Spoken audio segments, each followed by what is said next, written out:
ஒரே ஒரு உதாரணத்தோடு முடித்துக் கொள்கின்றேன். மகாத்மா காந்தி ஐயா சம்பரானுக்கு போறார். அவருடைய முதல் சத்தியகிரக போராட்டம் சம்பரானுக்கு, பீகார். இண்டிகோனுடைய டைய வச்சு பண்றாங்க. காந்தி போறாங்க, இண்டிகோ வந்து பண்ண மாட்டாங்க. அப்ப ரயில்வே ஸ்டேஷன் இறங்கினோடனே காவல்துறை அதிகாரி வர்றாரு. ஐயா, நீங்க இந்த ஊருக்குள்ள வரக்கூடாது அப்படி. காந்தி கேட்கிறார், வந்தா என்ன பண்ணுவேன் அப்படி.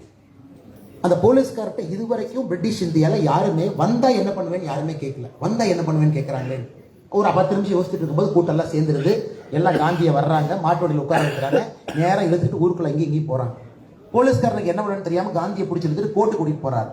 ஒரு வெள்ளக்கார நீதிபதி வந்து உட்கார்றாரு. ஐயா, நீ ஊருக்குள்ள வரக்கூடாது, நாங்க ஆர்டர் போட்டிருக்கோம்ல, ஏன் வந்து மீறி வந்தா என்ன பண்ணுவேன்? உடனே வெள்ளக்கார நீதிபதிக்கு தெரியல, ஒரு கிளாசிக் சத்தியகிரகம். வெள்ளக்கார நீதிபதிக்கு தெரியல, என்னையா காந்திக்கு பதில் சொல்றது?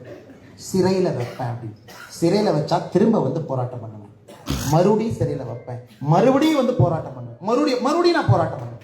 அப்ப நீ இந்த சம்பரான் பகுதிக்குள்ள நீங்க யாருமே வரி வசூல் பண்ண முடியாது. என் போராட்டத்துக்கு மட்டும்தான் நீங்க வந்துகிட்டே இருக்கணும். எனக்கு கைது பண்ணு, உள்ள வைக்கணும், கைது பண்ணு, வைக்கணும்.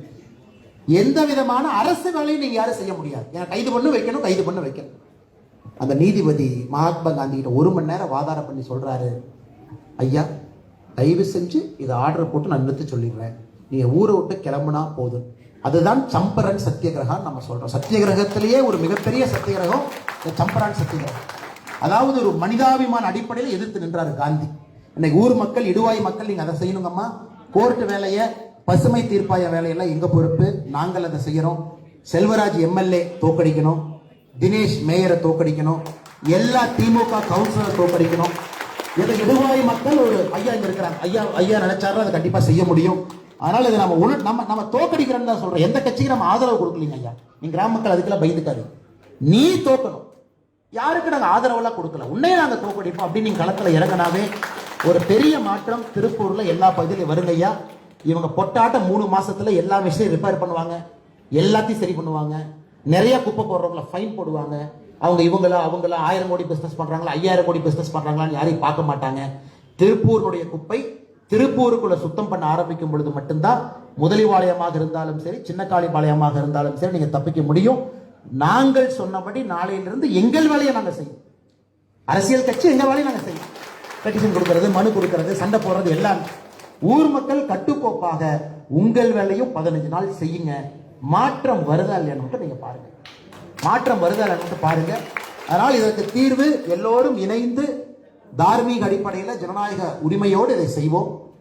காவல்துறையின் மீது நமக்கு கோபம் இருந்தாலும் கூட இன்னைக்கு பொறுத்துட்டு போறோம். ஏன்னா நம்ம பீகார் மாதிரி, யூபி மாதிரி நாம எப்பொழுதும் காவல்துறையின் மீது எங்கேயும் கை வைக்கக்கூடிய நபர்கள் கிடையாது. காவல்துறை தவறானது சொன்னா கூட அதை நம்ம சப்மிஷனோட போறோம். காவல்துறையினுடைய மனசாட்சியை இன்னைக்கு நாம சுட்டி காட்டியிருக்கிறோம். மனசாட்சியை லைட்டா நம்ம தொட்டிருக்கிறோம். நீங்கள் செய்வது சரியான் நீங்களே சொல்லுங்கன்னு நம்ம கேட்டிருக்கிறோம். மாறுவார்கள் என்று நம்புவோம். அரசியல் மாறும் பொழுது எல்லோரும் மாறும். ஆனால் நம்முடைய போராட்டம் தொடர்ந்து நடக்கட்டும். நாளையிலிருந்து இந்த மாதிரி நூதனமான எல்லா போராட்டத்தையும் நம்ம செய்வோங்கம்மா. அம்மா ராணுவத்தை கொண்டு வந்து அப்படிலாம் சொல்ல முடியாது, அப்படி சொல்லுவாங்க, அதை எப்படி சொல்லுவாங்கம்மா, சும்மா சொல்லுவாங்க. இந்த மேயர் சொன்னாராம்மா, நீங்க வந்து மன்னிப்பு கேட்கலீங்கன்னா நான் ராணுவத்தை கொண்டு வந்து குப்பை கொண்டு, ராணுவக்கார பூட்ஸ்ல போட்டு மிதிப்பான்.